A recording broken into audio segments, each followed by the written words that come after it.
আল্লাহর নবী, আপনার নবী, আমার নবী একবার একটা মজলিসে বসা আছে। আমার নবী নবুয়তের জবানে ঘোষণা দিয়ে দিয়েছেন, এই সাহাবী জান্নাতি।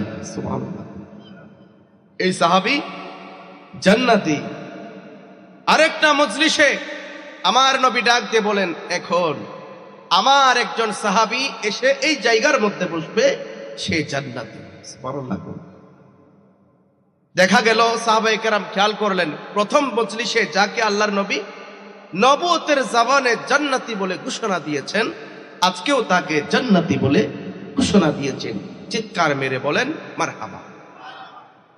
আবারও পুনরায় আরেকটা মজলিসে আমার নবী নবুয়তের জবানে ডাক দিয়ে বলেন, ও সাহাবায়ে কেরাম, এখনই এই জায়গার মধ্যে একজন এসে বসবে, আমার এক সাহাবী, তিনি হলো জান্নাতি। দেখা গেল ওই গত দুইবার মজলিসে যেই সাহাবীকে জান্নাতি বলে ঘোষণা দিয়েছেন, আবারও ওই সাহাবীকে আমার নবী জান্নাতি বলে ঘোষণা দিয়েছেন। মারহাবা কোন।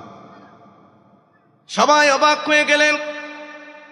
সবচাইতে বেশি অবাক হয়েছেন আব্দুল্লাহ ইবনে আমর ইবনে আস।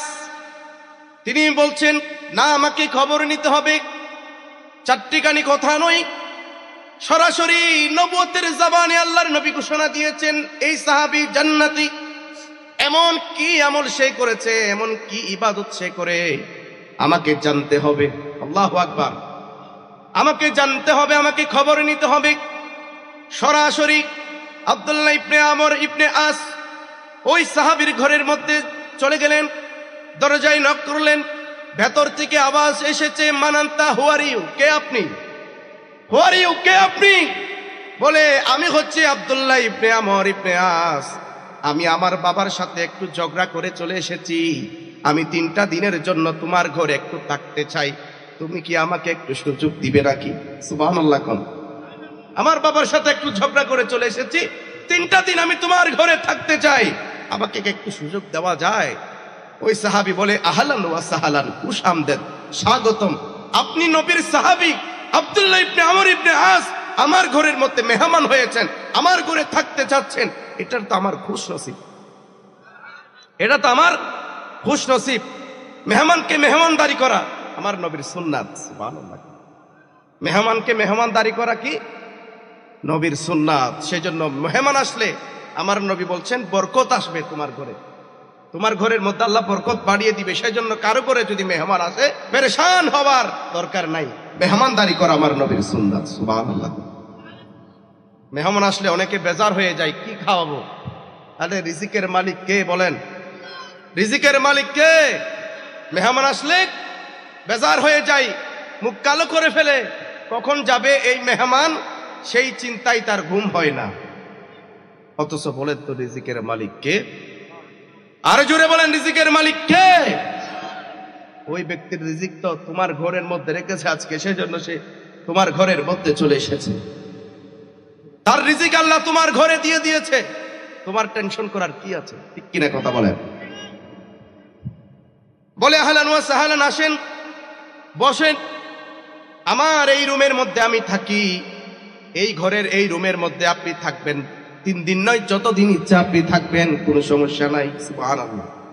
আপনি থাকবেন, খাবেন, ঘুমাবেন, কোনো সমস্যা নয়। 3 দিন নয়, 3 সপ্তাহ নয়, যতদিন আপনার মন চাই ততদিন থাকবেন, কোনো সমস্যা নাই। চিৎকার মেরে বলেন সুবহানাল্লাহ। হযরত আব্দুল্লাহ ইবনে আমর ইবনে আস প্রবেশ করলেন, ওই রুমের মধ্যে অবস্থান করলেন। দিন যায় রাত আসে, দিন যায় রাত আসে, 3 দিন হয়ে গেল। ভালো করে খেয়াল করলেন, অবজার্ভ করলেন, যে উদ্দেশ্যে এসেছে, যে এই সাহাবীকে আল্লাহর নবী 3টা মজলিসে 3 বার জান্নাতি বলে ঘোষণা দিয়েছেন। ভালো করে খেয়াল করছেন, কি স্পেশাল আমল করে নিজ চোখে দেখার জন্য এসেছে। এইবার 3 দিন হয়ে গেল, ওই সাহাবীকে ডাক দিয়ে বলেন, ও সাহাবী, আমি আসলে তোমার ঘরের মধ্যে বিশেষ এক উদ্দেশ্যে এসেছি। আসলে আমার বাবার সাথে আমার কি হয় নাই, কোনো ঝগড়া হয় নাই। সুবহানাল্লাহ। আমি বিশেষ একটি উদ্দেশ্য নিয়ে তোমার ঘরের মধ্যে এসেছি 3 দিন থাকার জন্য।